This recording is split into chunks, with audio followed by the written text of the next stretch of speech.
how my ex-wife's separation was just a cover for her secret life. Hey, my name's Kent. Let me start from the beginning. I met my ex-wife, Jessica, at a grocery store in the middle of a regular Tuesday. Nothing special about that day. I was picking up some chicken and rice after work, and I remember seeing her in the produce aisle. She was standing there trying to decide between two types of apples, and I made some dumb joke about how one probably tasted better just because it was more expensive. She laughed, and that was it. One of those moments that you don't think will mean anything, but ends up changing your whole life. We started talking that same night. I asked if I could buy her a coffee sometime, and she agreed. That led to dinner, then more dinners, then weekends spent together. Before long, she was practically living at my place. Things just felt easy. We laughed a lot, had long conversations about life, and we both said we wanted the same things: family, stability, a home built on trust. I thought I had found someone who was loyal, grounded, and genuine.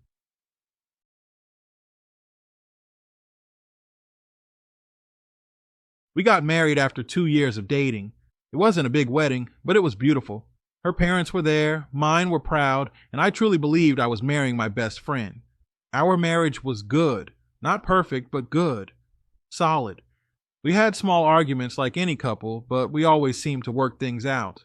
The one thing we struggled with was conceiving. We tried for years, and after every doctor visit, every disappointing test result, she'd cry, and I'd hold her. I told her I loved her no matter what. I meant it. But looking back, I think something in her started to change after that. She started spending more time on her phone, saying she needed to clear her head or take time for herself. She joined some women's support Facebook groups, started following these influencer types who push this idea of finding yourself and not being tied down by anyone. I didn't think much of it at the time. I figured maybe she just needed some encouragement, but now I see it was the start of her pulling away. Fast forward to about a year ago. It was a Saturday morning. I was drinking coffee, reading the news, when she sat down across from me. She looked nervous, like someone who rehearsed what they were about to say. Then she hits me with it. Kent, I think we need a separation. I just froze. That word hit me in the gut. Separation? Where the hell did that come from? We weren't fighting. Nothing major had happened. I asked her why. What's going on? She couldn't even look me in the eye. She said something vague like, I just feel lost. I need to figure out who I am. That's when the alarm went off in my head. I've always trusted my instincts, and they were screaming at me that something wasn't right. I didn't yell. I didn't cry. I just looked at her and said, Hand me your phone. She froze. Her face went pale. That told me everything before I even saw the screen. I didn't ask again. I demanded it. She hesitated for a few seconds, then slid it across the table. I opened it up, went straight to her home screen, and what do I see? Tinder, Bumble, Hinge. Even one I'd never heard of before. Multiple dating apps all logged in. I didn't need to scroll through messages or see who she'd been talking to. I didn't want that image burned into my head. Just seeing those apps there told me the truth I needed to know. While I was sitting here planning our next vacation, she was planning her next man.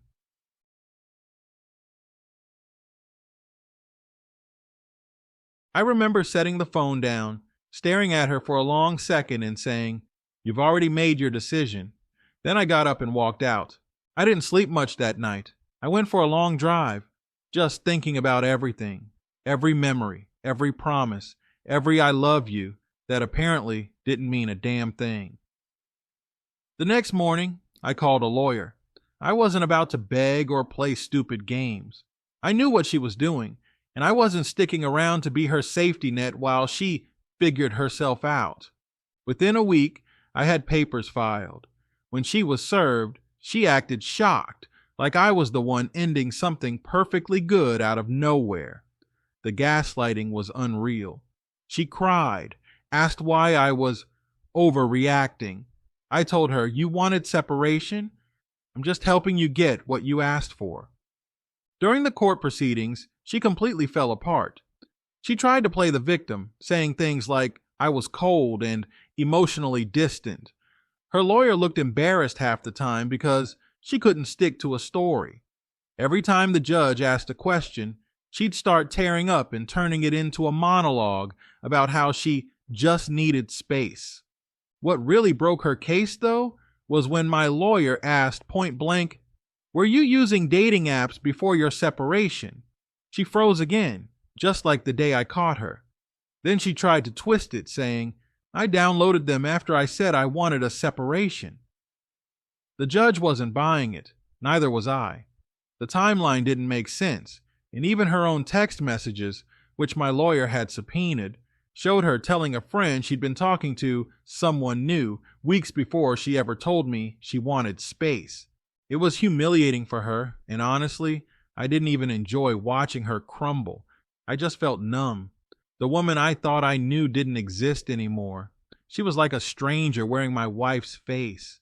After the divorce was finalized, she begged me to reconsider. She sent long text messages, crying, saying things like, "We can fix this," and "I just made a mistake." I ignored most of them. There was nothing to fix. Once trust is gone, it's gone. She made her choice the moment she started double tapping some stranger's photos instead of talking to her husband. A few weeks later, she actually showed up at my house. I opened the door and saw her standing there with red eyes, looking completely defeated. She said she didn't realize what she had until it was gone. I told her that's the oldest line in the book and that I didn't have the energy to play therapist for someone who burned everything down. She started crying, asking if I was seeing someone else. I wasn't, but that wasn't her business anymore. I told her flat out, "You should have thought about that before downloading those apps." Then I closed the door.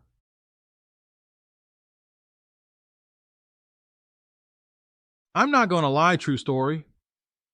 The first couple of months after the divorce were rough. I was angry, confused, and I blamed myself for not seeing the signs earlier. But as time went on, I started to realize that I'd done everything I could. You can't hold a marriage together by yourself. It takes two people who are both committed, both honest. And when one person starts living a double life, there's no amount of love or patience that can fix that. I started going to the gym more, spending time with friends, getting back to old hobbies I'd forgotten about. I even started volunteering on weekends just to keep my mind busy. Slowly, I started feeling like myself again, like Kent before all the chaos. And just when I thought things were finally settling down, my ex decided to go off the rails. I won't get into too much of that right now, but let's just say things got bad, real bad. I had to get the police involved, press charges, and eventually she was arrested. There's a whole chapter of insanity that came after the divorce that most people wouldn't even believe if I told them. But I'm going to save that for part 2 because it deserves its own story.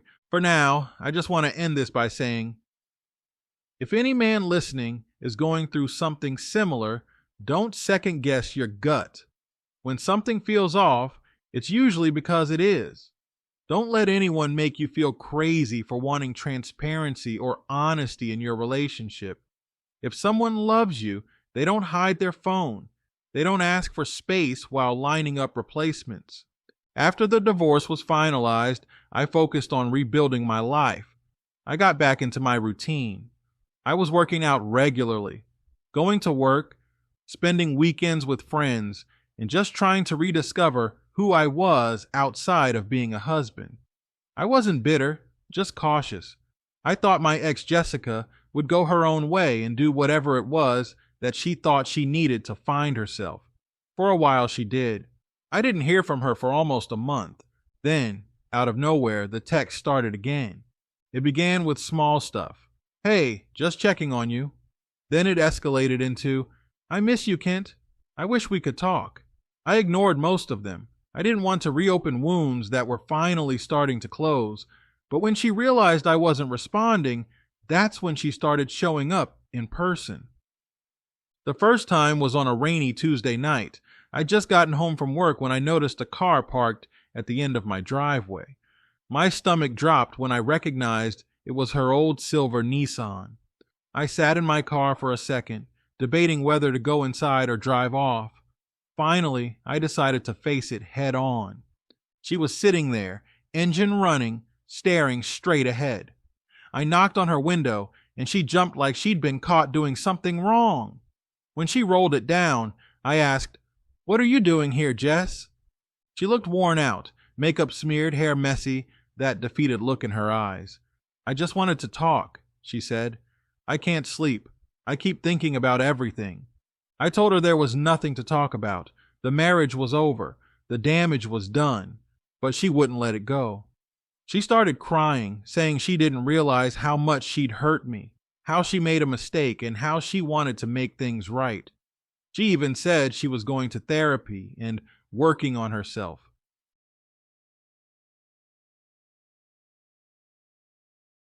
Now, maybe some people would have fallen for that, but I knew better. You don't get caught lying, cheating, and disrespecting your vows and then suddenly wake up a month later with all the answers. I told her I wished her the best, but I couldn't give her what she wanted. Then I went inside and locked the door. She sat in that car for another 20 minutes before finally driving off. That should have been the end of it, but instead, that night was just the beginning of a pattern that would last for months. She started showing up everywhere I went, places she had no reason to be. One time I saw her sitting in the parking lot at my gym. Another time she bumped into me at the grocery store where we first met. That one was especially uncomfortable because she tried to act like it was fate. She picked up an apple, looked at me, and said, "Remember this?" I didn't even respond. I just turned around and left my cart. I started realizing she was keeping tabs on me somehow. Later, I found out she still had access to my location through an old Find My Friends app we used years ago. She'd never deleted it. I shut that down immediately. But even after I cut that off, she kept finding ways to interfere. She'd send long emotional emails about how she couldn't move on. Then, when those didn't get a response, she switched to anger. Messages like, "I see you're fine without me. Guess I never mattered." The guilt tripping, the manipulation, all of it. It was exhausting. I tried being civil, but that didn't work. When I ignored her, she got worse. I'd wake up to missed calls at 2 or 3 in the morning. I changed my number twice. She'd somehow find it again.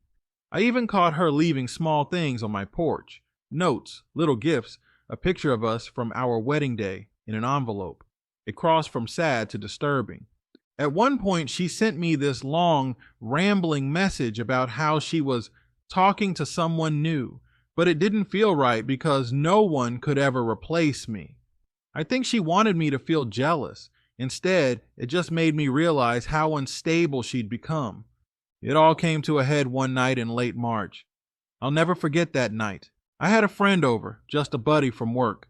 We were hanging out, watching a basketball game, when we heard loud banging at my front door. I looked through the peephole, and of course, it was her. She was yelling my name, crying, saying she needed to explain something. I told my friend to stay put while I stepped outside. I opened the door just enough to talk.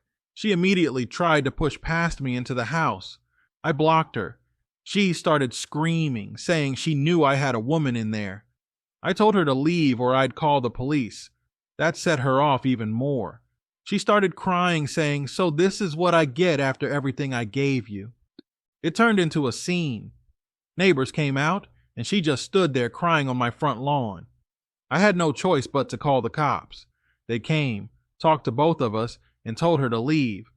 They didn't arrest her that night because she hadn't damaged anything, but they warned her that if she came back again, it would be considered harassment.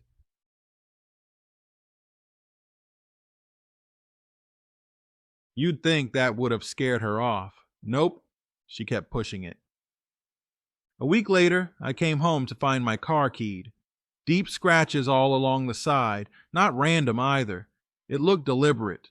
I called the police again, and sure enough, The neighbor's doorbell camera caught her walking around my driveway at midnight. That was enough to press charges for property damage. When the officer told her about the footage, she tried to say she was just dropping off a letter. But the evidence didn't lie. She was charged with vandalism and harassment. I'll never forget the look on her face in court when she realized I wasn't bluffing anymore. The crazy part? Even after that, even after the arrest, she tried to contact me again. I started getting letters in my mailbox, not mailed, but placed there. Handwritten notes about how she still loved me and wished we could start over. One of them said, "I don't know who I am without you."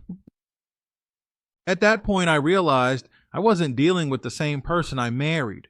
She had spiraled into someone I didn't recognize, obsessive, unpredictable, and dangerous. I went to court again and filed for a restraining order. The judge granted it.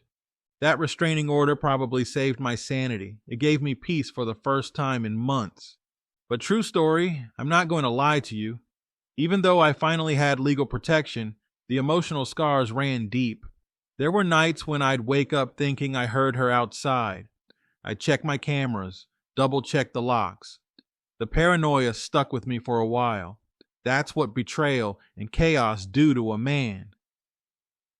It gets inside your head. I had to relearn what peace felt like. I started therapy. I didn't want to carry the bitterness into future relationships. My therapist told me something that stuck. When someone betrays you that deeply, it's not about you being unlovable. It's about them being unstable. That sentence changed how I saw everything. I used to blame myself. I wondered if maybe I hadn't given her enough attention, or if maybe the infertility issues broke her spirit. But I realized none of that justified what she did. She made choices, deliberate, selfish choices, that showed her character. And when she realized I wasn't going to be her backup plan, she panicked. Over time, I learned to let go. I started focusing on gratitude, the simple things. Waking up without tension, being able to come home without wondering what kind of drama awaited me. Cooking dinner in silence, watching the sunset on my porch. Those little things meant more than I ever realized before. The craziest part of all this, though, months later, her own mother reached out to me. She called one day and apologized for everything Jessica had done. She said Jessica had been in a bad place mentally and was now in counseling after the arrest. She said Jessica told her she couldn't believe how far she let things go. I didn't say much. I just told her I wished Jessica well and hoped she got the help she needed. That was the honest truth. I didn't hate her anymore. I just didn't care. Since then, I've moved forward. I bought a new car, started traveling a little, and even met a few new people. I'm not rushing into anything serious, but I've learned what boundaries mean now. I know what red flags look like. I've learned to pay attention to energy, not just words.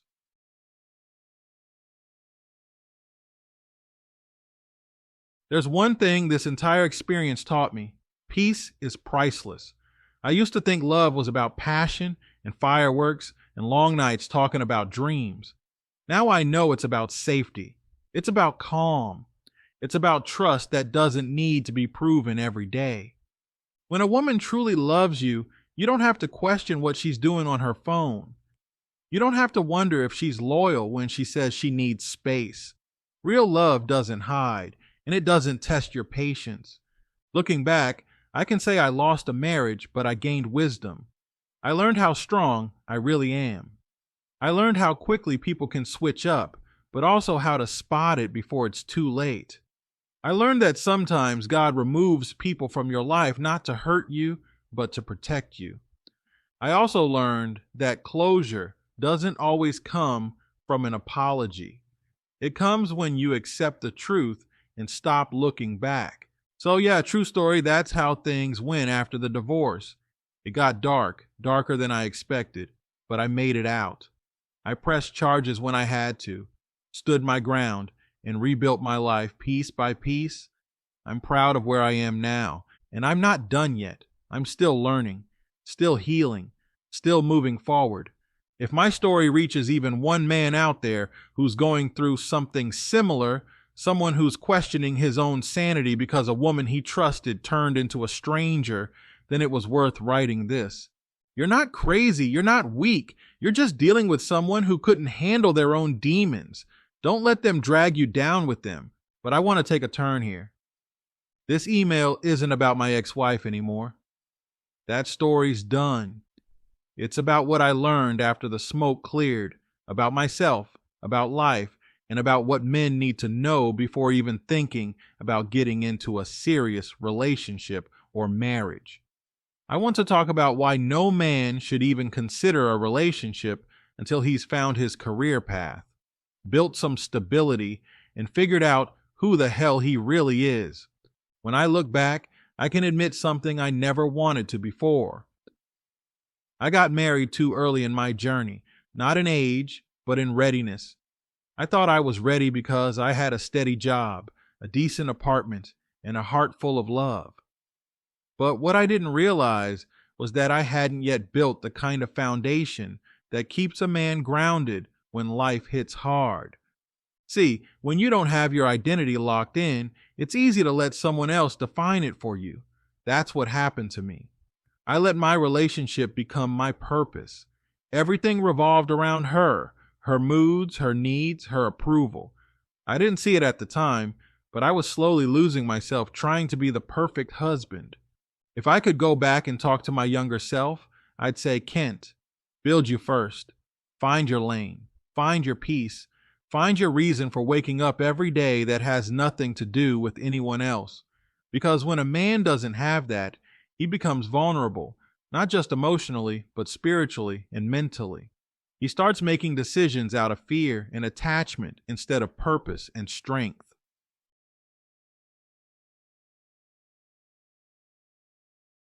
Men today are under a lot of pressure. Society tells us to be providers, protectors, leaders, and that's fine. That's part of being a man. But what no one tells us is that if you step into that role before you've built your base, it'll crush you. When I met Jessica, I was in my late 20s. I was working a decent job, but hadn't really advanced yet. I wasn't where I wanted to be, but I thought love would fill the gaps. I figured that as long as we loved each other, everything else would fall into place. But love doesn't pay the bills, and it sure as hell doesn't solve the deeper problem of not knowing who you are. As time went on, I started feeling stuck. Not because she made me feel that way, but because I hadn't given myself the time to grow into the man I wanted to be before taking on the role of husband. Every dream I had got pushed to the side because I was too busy trying to maintain peace, provide comfort, or fix things that shouldn't have been mine to fix. It's like trying to build a house on sand. You can put up all the walls you want, but if the ground underneath isn't solid, it's going to sink the moment the first storm hits. When the marriage fell apart, I realized I had no sense of self outside of being Kent, the husband. That was a painful realization. I had to start from scratch, mentally, emotionally, financially, everything. I remember sitting alone one night, staring at a blank notepad, writing down the question, "Who are you now?" And for the first time in my life, I didn't have an answer. That's when I learned one of the hardest truths. If you don't know who you are before you get into a relationship, you'll let that relationship define you. And when it ends, you'll be left feeling like half a person, trying to figure out where the rest of you went. So my advice to men, especially younger men, who might be listening to this or reading it, don't rush into relationships. Don't let loneliness trick you into settling for distraction. Build yourself first. Get your money right. I don't mean that in a shallow way. I'm not saying you need to be rich or drive a luxury car. I mean have your finances under control. Have stability. Have a plan. Because nothing will test a man's spirit more than being broke and tied to someone who doesn't respect him. Money doesn't buy happiness, but it buys peace of mind, and peace is priceless. You don't want to be in a situation where your worth is being measured by your financial struggles. A good woman won't define you by your wallet, but she'll still feel the tension that comes when you're not secure in your purpose. Women can feel when a man is uncertain about himself. It shakes their trust in your leadership. When you've got your career figured out and your purpose clear, you walk differently. You don't beg for attention. You don't chase validation. You move with direction. And that's the kind of man who attracts the right kind of woman. Not the one looking to fix you or grow with you from nothing, but the one who wants to build with you because she respects what you've already built. The second thing is this: find peace before you find partnership. Too many men think relationships will give them peace. They won't. In fact, they'll reveal how little peace you really have. If you're carrying unresolved pain, insecurity, or anger, a relationship will bring it all to the surface. I used to think being with someone would make me feel whole, but when the breakup happened, I realized I was looking for healing in someone else instead of doing the work myself. You can't heal through another person. You have to face your demons alone before you can stand beside someone else. Go through your lonely seasons. That's where the growth happens. Spend time in silence. Learn how to enjoy your own company. It's uncomfortable at first, but after a while, it becomes strength. When you can sit in a quiet room by yourself and not feel restless, that's when you know you've found peace. Once you have that, you stop being desperate for connection. You start choosing people because you want them, not because you need them.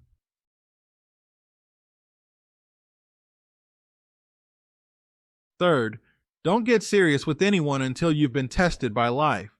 Pain, loss, and failure, those things shape a man. They strip away the ego, the fantasy, and the childish ideas about what love is supposed to look like. You start to see the difference between lust and loyalty, between words and actions. When you've gone through hard times, losing a job, dealing with betrayal, getting back up from rock bottom, you become stronger, wiser, calmer. You stop reacting to every emotion and you start thinking long term. That's the version of you that's ready for love. The one who can stay grounded when things get rough. Relationships aren't built on good days. They're tested on bad ones.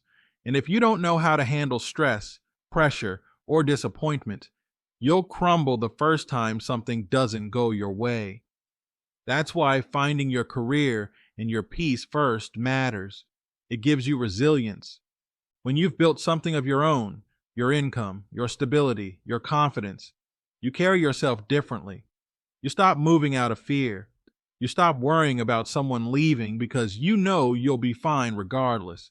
That's true independence, and that's attractive, not because it's about control or power, but because it's rooted in self-respect. I've had younger guys ask me, "Kent, when do you think a man is ready to settle down?" My answer is always the same: when he no longer needs to. When you're at a place in life where you're content being alone, where your world doesn't fall apart without constant validation, that's when you can truly give love, because then it's a choice, not a dependency. Another big piece of advice: protect your energy and your time. Your 20s and 30s are your building years. That's when you should be grinding, learning, failing, growing, and setting the foundation for the rest of your life.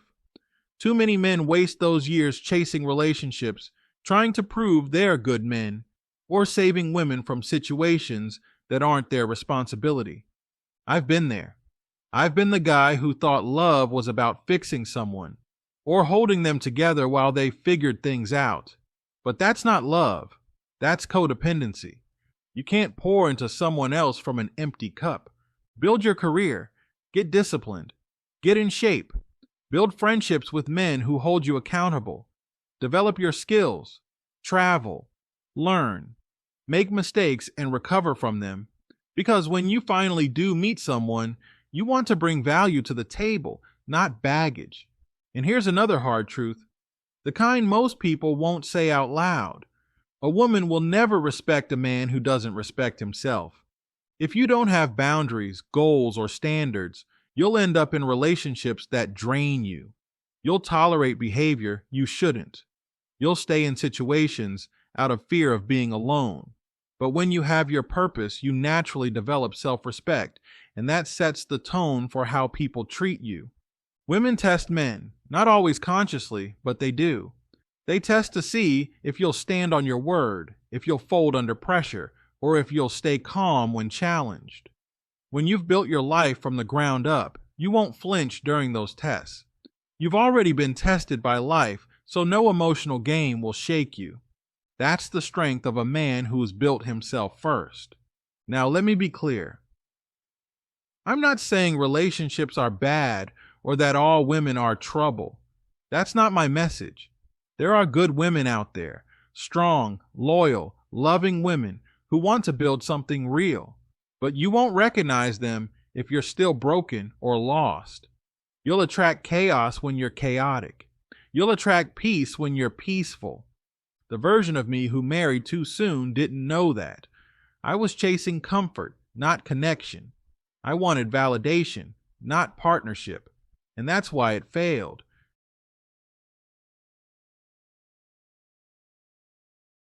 Today, I live differently. I don't chase anything. I focus on my craft, my health, my spiritual life, and the things that give me peace. I've learned that when you focus on your purpose, the right people naturally find you. You don't have to beg or force it. And if I ever decide to get into another relationship, it'll be because I want to share my peace, not because I'm desperate to escape loneliness. So to any man listening or reading this, stop thinking you're behind just because you're not married or in a relationship by a certain age. There's no timeline for men. You can build your empire first. You can focus on yourself and come into love later, stronger, wiser, and more complete. Because when you love from abundance instead of emptiness, that's when love actually works. I used to believe finding the right woman would complete me. Now I know the right woman doesn't complete you, she complements you. And you can't attract her until you're already whole. So take your time, grind in silence, build your foundation.